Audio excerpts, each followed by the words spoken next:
안녕하세요. 친절한 책 라디오입니다. 친절한 책 라디오에서는 책을 통해 떠나는 다양한 여행에 관해 이야기하고자 합니다.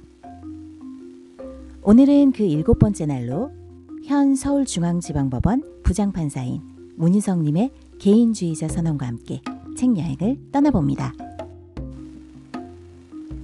문희석 판사의 개인주의자 선언은 현직 부장판사인 저자가 자신이 생각하고 실천하고 있는 개인주의에 관해 쓴 책입니다.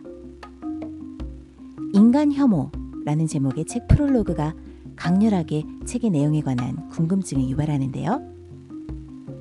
사회를 바라보는 저자의 시선과 서술 방식의 온도는 서늘하지만 너를 위한 거라며 함부로 불쑥 들어오는 따스함을 가장한 폭력성과는 반대편에 서 있다는 느낌이 들어 오히려 책을 읽는 내내 몸 안에 온기가 퍼져가는 기분이 들었습니다.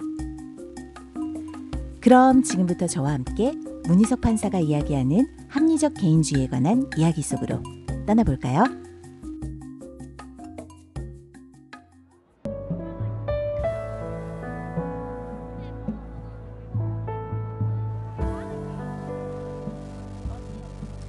집단주의 성향이 강한 한국 사회에서는 타인들이 원하는 연기를 잠시 해주면 내 자유가 더 확보된다. 난 아마 그 연기를 꽤 잘하는 쪽이었을 거다.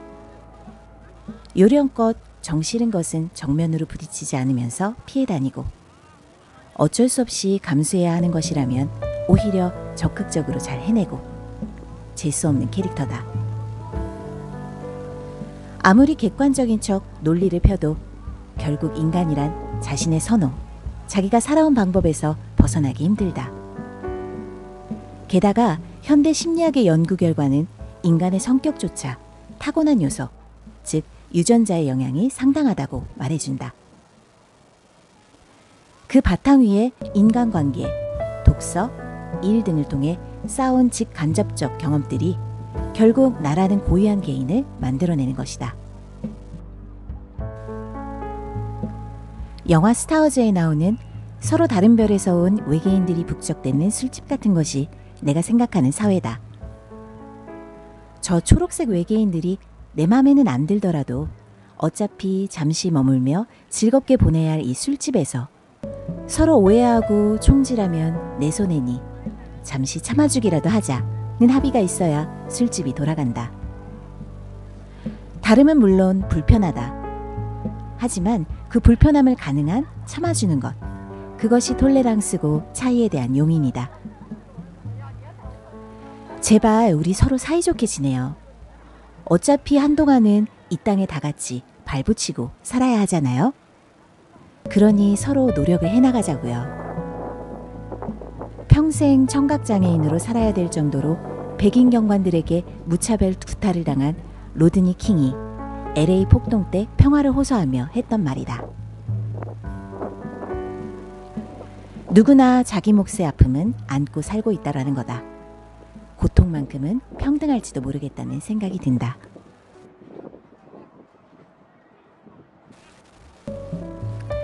장금아, 사람들이 너를 오해하는 게 있다. 내 능력은 뛰어난 것에 있는 게 아니다. 쉬지 않고 가는 데 있어.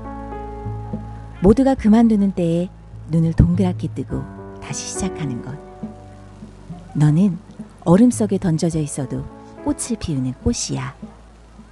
그러니 얼마나 힘이 들겠어. 내 능력은 뛰어난 것에 있는 게 아니다. 쉬지 않고 가는 데 있어. 라고 격려해주면서도 끝에는 그러니 얼마나 힘이 들겠어. 라며 알아주는 마음. 이것이 필요한 시대가 아닐까?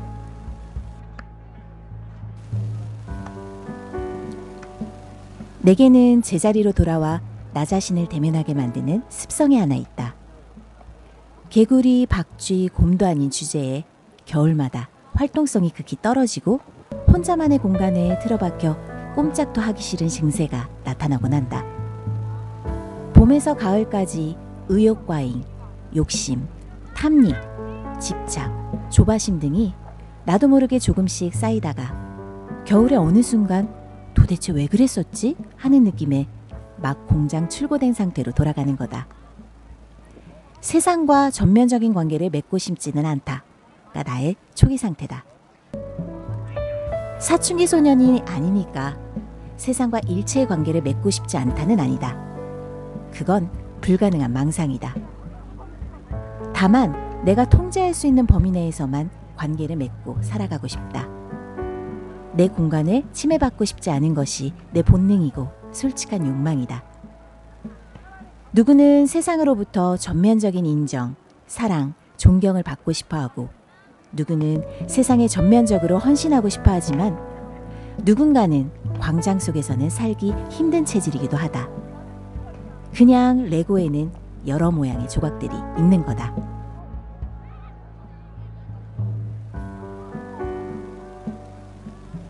개인의 행복을 위한 도구인 집단이 거꾸로 개인의 행복의 잣대가 되어버리는 순간 집단이라는 리바이더는 바닥괴물로 돌아가 개인을 삼킨다. 나는 감히 우리 스스로를 더 불행하게 만드는 굴레가 전 근대적인 집단주의 문화이고 우리에게 부족한 것은 근대적 의미의 합리적 개인주의라고 생각한다. 어른이 되어서 비로소 깨달았다. 가정이든 학교든 직장이든 우리 사회는 기본적으로 군대를 모델로 조직되어 있다는 것을. 상명하복, 집단 우선이 강조되는 분위기 속에서 개인의 의사, 감정, 취향은 너무나 쉽게 무시되곤 했다. 개인주의라는 말은 집단의 화합과 전진을 저해야 하는 배신자의 가슴에 다는 주홍 글씨였다. 왜 개인주의인가? 이 복잡하고 급변하는 다층적 갈등 구조의 현대사회에서는 특정 집단이 당신을 영원히 보여주지는 않는다. 다양한 이해관계에 따라 합리적으로 판단하여 전략적으로 연대하고 타협해야 한다. 그 주체는 바로 당신, 개인이다. 개인이 먼저 주체로 서야 타인과의 경계를 인식하여 이를 존중할 수 있고 책임질 한계가 명확해지며 집단 논리에 휘둘리지 않고 자기에게 최선인 전략을 사고할 수 있다. 합리적 개인주의자는 인간은 필연적으로 사회를 이루어 살 수밖에 없고 그것이 개인의 행복 추구의 필수적임을 이해한다. 그렇기에 사회에는 공정한 규칙이 필요하고 자신의 자유가 일정 부분 제약될 수 있음을 수긍하고 더 나아가 다른 입장의 사람들과 타협할 줄 알며 개인의 힘만으로는 바꿀 수 없는 문제를 해결하기 위해 타인들과 연대한다. 이때 합리적인 개인은 자신의 비합리성까지도 자각할 수 있어야 한다.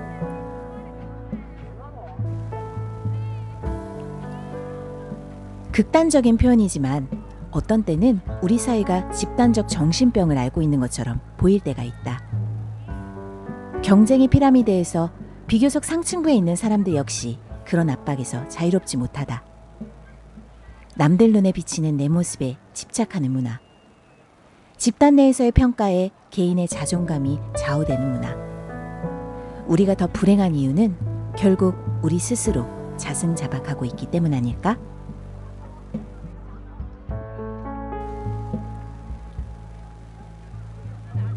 자존감 결핍으로 인한 집단 의존증은 집단 뒤에 숨은 무책임한 이기주의와 쉽게 결합한다. 한 개인으로 위축되어 있으면서도 익명의 가면을 쓰면 뻔뻔스러워지고 무리를 지으면 잔혹해진다. 약자는 위를 넘볼 수 없으니 어떻게든 무리를 지어 더 약한 자와 구분하려 든다. 합리적 개인주의는 바로 톨레랑스, 관용의 정신. 나와 타인의 차이를 인정하고 그 차이에 대해 너그러운 마음을 가지는 것.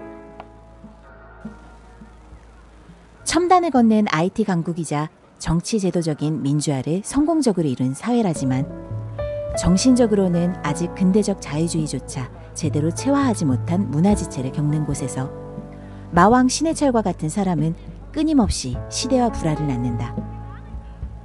그와 이 시대를 함께 살아온 이들은 그의 분노와 좌절을 이해하면서도 이미 기성사회의 일원이 된 입장에서 이를 고집스레 거부한 채 늙어가는 그를 불편해하며 외면했는지도 모른다. 한때의 마왕은 별정으로 희화화되어 소비되어 되고 있었다. 그에 대한 애도 뒤에는 죄책감이 묻어있다.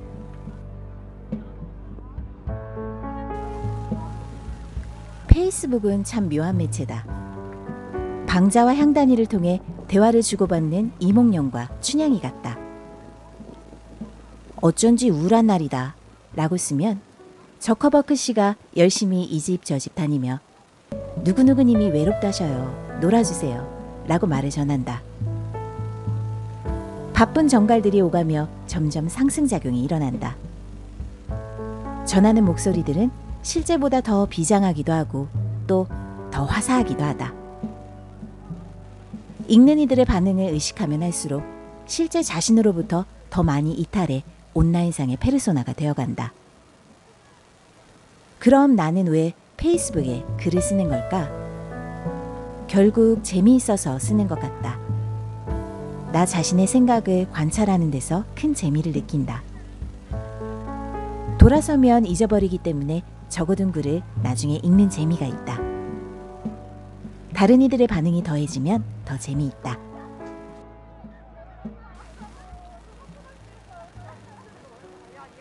(60대) 노신사가 간통 현행범으로 붙잡혀왔다. 상대방은 (50대) 후반의 여성. 우연히 제외한 만남을 이어온 고향마을 첫사랑이었다. 증거로 제출된 사진 한 장이 모든 상황을 설명하고 있었다. 심부름센터를 동원하여 남편의 뒤를 밟던 부인은 경찰관을 대동하고 여관방을 덮쳤다. 갑작스레 방문이 열리고 낯선 사람들의 구둣발이 쏟아져 들어온다. 놀란 노신사는 발가벗은 채 이부자리에서 일어난다. 카메라 플래시가 터지는 가운데 노신사는 상황을 깨닫고 모든 것을 체념한 듯 방 한가운데 고개를 숙이고 묵묵히 서 있다. 자수성가하여 지역사회에서 봉사와 자선활동을 끊임없이 해온 한 개인은 거기 없었다. 그저 플래시와 구둣발 사이에 무력하게 놓여있는 고깃덩어리 한 덩이만 있었다. 주름진 얼굴, 튀어나온 배, 축 늘어진 치부. 인간의 내면에는 강제로 공개되어서는 안 될 최소한의 밀실이 있다. 국가 형벌권의 대상이 된 자에게는 그 밀실이 허용되지 않는다. 광장에 내걸릴 뿐이다. 그래서 법은 최소한의 도덕이다. 모든 것을 형벌로 다스리는 곳에 법은 있으되 개인은 없다.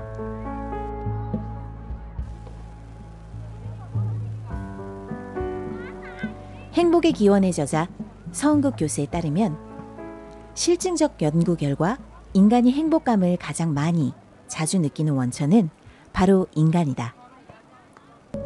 돈은 어느 정도의 문화적 생활이 가능한 수준을 넘어서면 행복감에 영향을 미치지 못했다. 서 교수가 이야기하는 또 한 가지 중요한 행복의 메커니즘은 행복은 기쁨의 강도가 아니라 빈도라는 것이다. 아무리 대단한 성취나 환희도 시간이 지나면 익숙해지고 무덤덤해지고 만다. 과학이 알려준 행복은 결국 가족, 연인, 친구, 동료 등 다양한 인간관계 속에서 느끼는 만족감이 핵심이다. 가성비 좋은 행복 전략이라는 관점으로 생각하면 직업이 인생의 전부인 것처럼 집착할 필요도 없다.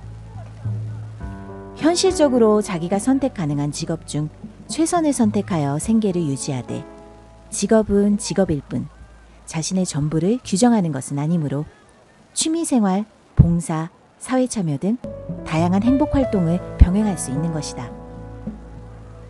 자기 재능과 열망의 크기에 따라 합리적으로 선택하면 그뿐이다. 역시 서은국 교수에 따르면 심리학계의 연구 결과 행복감을 예측하는 가장 중요한 문화적 특성은 개인주의이고 북미나 유럽 국가들의 행복감이 높은 이유는 높은 소득보다 개인주의적 문화 때문으로 본다. 세계에서 가장 행복한 국가들이 모여있는 스칸디나비아의 행복의 원동력은 넘치는 자유, 타인에 대한 신뢰, 다양한 재능과 관심에 대한 존중이라는 것이다.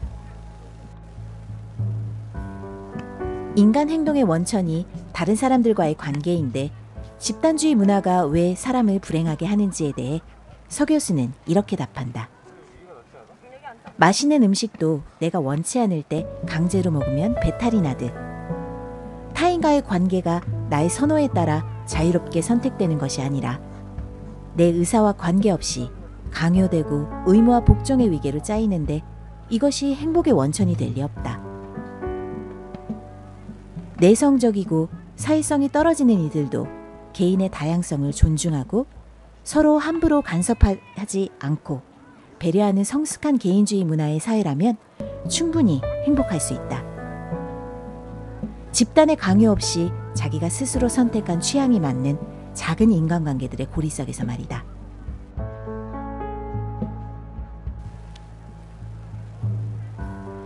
당시 대학가를 지배했던 이념은 사회과학이라는 중립적인 표현으로 포장되어 있었지만 결국 마르크스주의였다. 마르크스주의는 자본주의의 모순을 냉철하게 파헤치는 측면에서 탁월했다.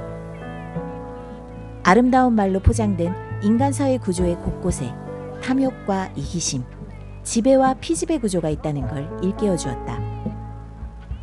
그러나 대안제시에서는 갑자기 종교 수준의 낙관주의로 돌변한다. 자본주의 허위의식에서 깨어나 사회주의적 인간형으로 거듭나면 된다는 식인데 이건 종교일 뿐이다. 당시 운동권의 이상주의적 열정 자체는 순수했음이 명백했고 한국 사회의 모순이 극심하다는 것도 사실이었기 때문에 논리적으로 받아들이기는 힘들어도 심정적으로는 아무것도 하지 않은 자신에 대해 죄의식과 부채의식이 쌓일 수밖에 없었다. 서구 민주주의는 인간성에 대한 불신에서 출발한다는 점이 매력적이었다. 인간의 이기심을 전제로 하고 권력자를 철저히 불신해 권리를 분리하여 상호 견제하도록 하는 사고방식 말이다. 민법, 상법, 소송법을 공부하면 할수록 애초에 인간 세상에서 최선은 성취하기 힘들다고 보고 이에 당사자들의 투쟁을 통해 적전선에서 타협하도록 한 냉정함을 느낄 수 있었다.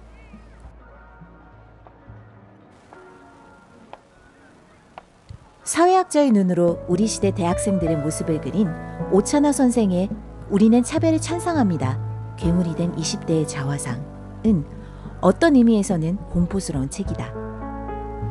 취업을 위해 모든 걸 희생하는 자기 통제형 자기개발에 매진하는 20대는 상상을 초월하는 박탈감과 불안감 속에서 사회적 약자의 고난을 개인의 노력 부족으로 돌리며 자신은 그래도 노력하고 있기에 그들보다는 낫다고 구분짓기를 시도하고 있는 것이다. 인서울과 지방대에 대한 취업시 차별은 당연한 것이고 지방대도 자기보다 하위권 지방대에 대해 마찬가지 태도를 취한다. 그 배후에는 타인의 상승을 원천봉쇄하겠다는 의지가 있다. 더 높은 곳에 있는 학생들이 자신을 멸시하는 것에 문제를 제기하기보다 스스로 자신보다 더 낮은 곳에 있는 학생들을 멸시하는 편을 선택한다. 이는 사회는 어쩔 수 없으니 개인이 변해야 한다는 자기개발 논리의 폐해다. 뉴욕타임즈 도쿄지 국장이 절망의 나라의 행복한 젊은이들을 쓴 후리이치 노리토시에게 일본 젊은이들은 이처럼 불행한 상황에 처해 있는데 왜 저항하려고 하지 않는 겁니까? 라고 묻자 노리토시는 왜냐하면 일본의 젊은이들은 행복하기 때문입니다. 라고 답했다고 한다. 실제로 오늘날 일본 젊은이들의 행복지수는 근래 40년 중 최고치란다. 이에 대한 한 학자의 해석은 이렇다. 인간은 미래에 더 큰 희망을 걸지 않게 되었을 때 자신의 처지에 만족한다고. 소소한 행복을 찾으며 현실에 만족하는 젊은이들이 늘어나는 현상은 적응의 관점에서 보는 것이 맞지 않을까? 결국 변한 건 세대라기보다 시대다.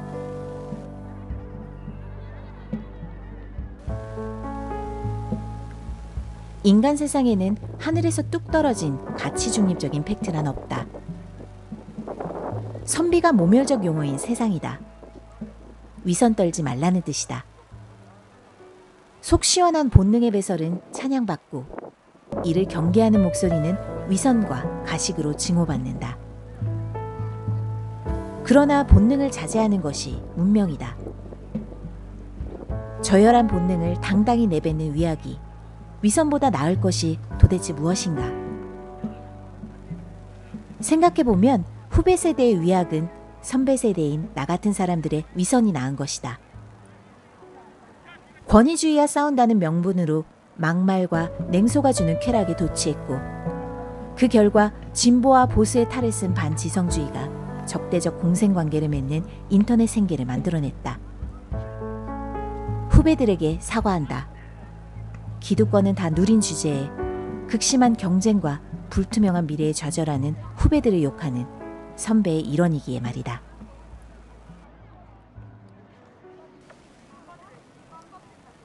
누구에게나 자신만의 급소가 있다. 그리고 그곳을 찌르는 흉기가 바로 말이다.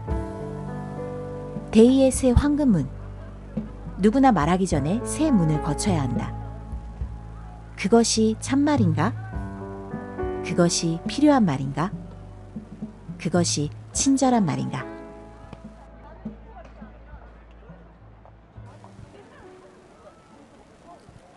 대립 당사자의 분쟁을 매일 보는 판사로서 어느 한쪽만 옳은 경우는 아직 보지 못했다.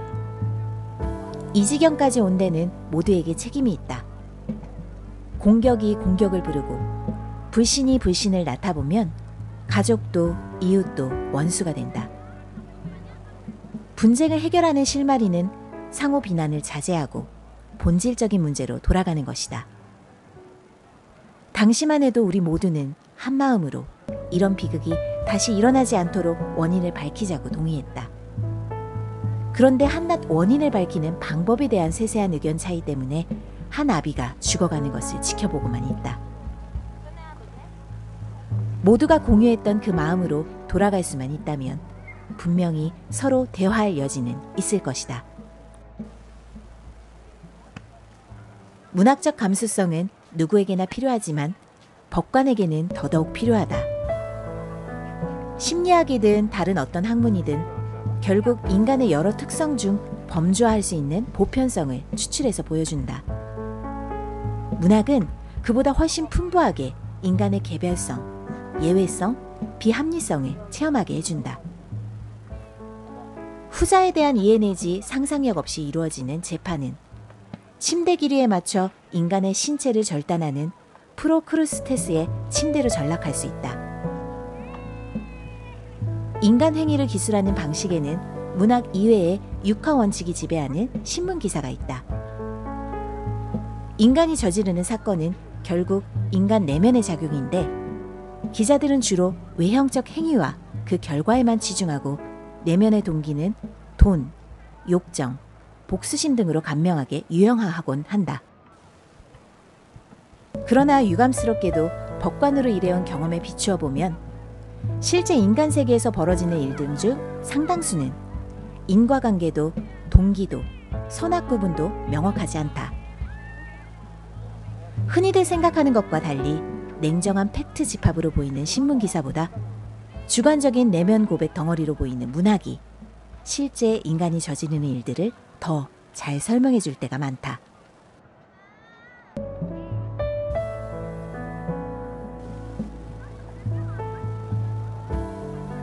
의미 있는 변화를 도출하는 것은 생각이 비슷한 사람들 사이에서 열광적인 환영을 받는 과격한 목소리들이 아니다.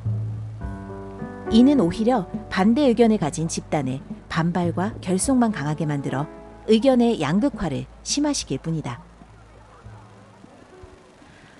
한 진영 내부에 생기는 작은 균열에서 변화의 지점이 생겨난다. 그리고 이 균열이 만드는 것은 같은 진영 내에 온건하고 합리적인 사람들이 흔들릴 수밖에 없는 작고 부드러운 다른 목소리들이다. 실제로 세상을 바꾸는 사람들은 코끼리를 먼저 정확히 이해하고 그것과 맞서 싸우기보다 슬쩍 다른 길로 유도하는 방법을 택했다. 거창하고 근본적인 해결책만 고집하지 않고 당장 개선 가능한 작은 방법들을 바로 적용했고 작지만 끊임없이 균열을 일으켰다. 영웅은 이런 사람들이 아닐까?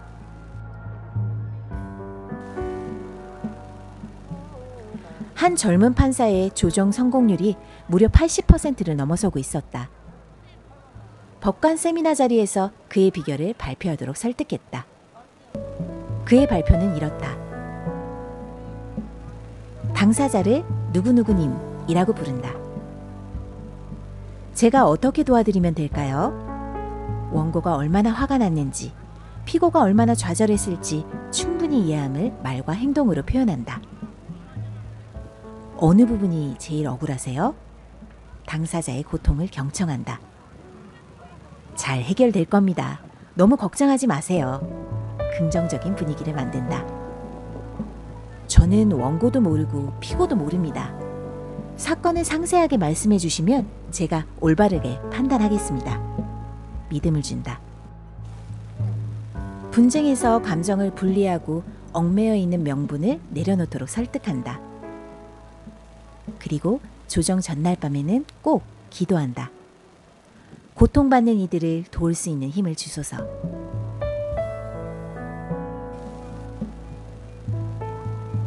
세계 학력 평가 때마다 우리나라가 최상위권을 차지하며 전 세계 최고 명문대진학이 늘어만 가는 아이러니. 상상할 수 없는 혹독한 연습량과 과다한 활동량으로 악명 높은 K-팝 아이돌의 세계적인 성공. 시청률 경쟁 속에서 만들어지는 쪽대본과 비슷비슷한 내용 등으로 온갖 욕을 먹던 한국 드라마가 만들어낸 세계적 한류 열풍. 심각한 구조적 모순을 낳았지만 세계 유례 없이 단기간에 급성장한 경제 기적. 한국적 과열 경쟁 속에서 탄생한 것들은 결과적으로는 세계적인 경쟁력을 획득한 경우가 많다. 그로 인해 파생한 여러 문제점들에도 불구하고 말이다. 경쟁이 낳은 부작용을 비판하기 위해 경쟁이 낳은 효율성을 악으로 재단하는 것은 어리석다. 그렇다고 효율성이 있다는 이유만으로 그 그림자를 무시하는 것도 어리석다. 불편하다는 이유로 실제 하는 것을 의도적으로 없는 것처럼 취급하는 것은 궁극적인 해결책이 아니다. 반대로 실제 한다는 이유만으로 모든 것이 정당화되는 것도 아니다.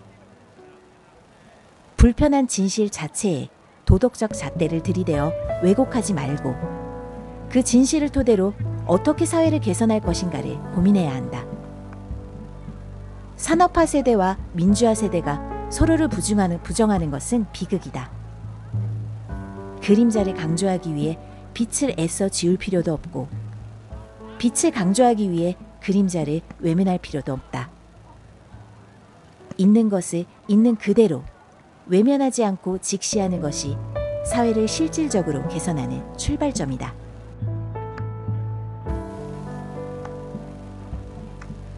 남의 판단으로 자기 판단을 대체하지 말고 각 개인이 눈을 부릅뜨고 세상의 불편한 진실을 있는 그대로 직시해야 한다. 막연한 믿음보다 실증적 근거를 들어 토론하고 최선이 안 되면 차선, 최악보다는 차악을 선택할 수 있어야 한다. 상대를 몰살시키는 전쟁이 아닌 이상 중간에서 타협하는 게 현실적이다. 판사는 직업상 평생 인간의 폭력성을 낱낱이 지켜보아야 한다. 인간의 폭력성을 냉정하게 해부해 보여줌으로써 오히려 위안을 준 책이 바로 하버드대 교수인 심리학자 스티븐 핑거의 우리 본성의 선한 천사이다. 요약하면 인류의 역사는 원래 내내 끔찍이도 폭력적이었으므로 현재가 그나마 가장 비폭력적이고 평화로운 시기라는 것이다.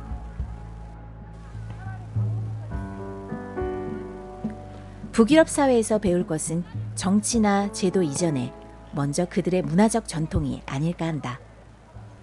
스웨덴의 문화적 전통 중 중요한 것으로 라곰이 있다. 너무 많지도 너무 적지도 않게 적당이라는 뜻이다.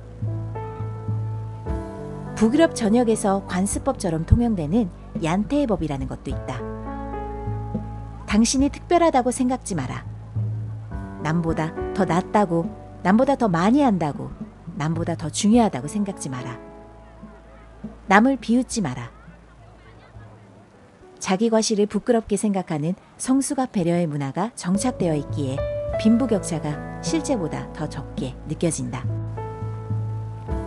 핀란드인이 중요하게 생각하는 시수는 열악한 자연환경과 러시아의 압박 속에서 살아오며 형성된 핀란드인의 끈기와 강인한 기질을 말하고, 루오테타부스는 신뢰성과 언어인 일치를 말한다. 정직성을 집착에 가까울 정도로 중시하고 말 많음을 불신하고 과묵함을 선호한다.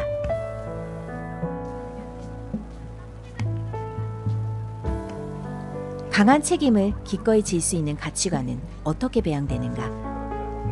내 의견은 작은 책임부터 부담 없이 맡을 수 있어야 한다. 우리 사회는 타인의 시선에 극도로 예민한 집단주의 문화의 사회다. 누가 뭘 잘했을 때의 칭찬보다 그가 뭐 한 가지 잘못했을 때 그러면 그렇지 하고 달려들어 돌팔매질을 하는 광기가 훨씬 뜨겁다. 당연히 리스크를 최소화하려면 책임을 맡지 말아야 한다. 인간은 누구나 실수하는 존재다. 어릴 때부터 잘하든 못하든 뭔가를 책임지고 하는 것 자체에 대해 아낌없이 칭찬하고 못한 부분은 감싸주고 격려하는 문화가 기꺼이 책임을 지는 어른을 만들어낸다. 노력이라도 해보려는 남을 냉소함으로써 그것도 하지 않는 비로한 자신을 위안한다. 팔짱 낀 채 본질, 구조적인 문제 운운하며 거창한 얘기만 하고 아무 행동도 하지 않는 것이야말로 아무나 할 수 있는 거라고 생각한다.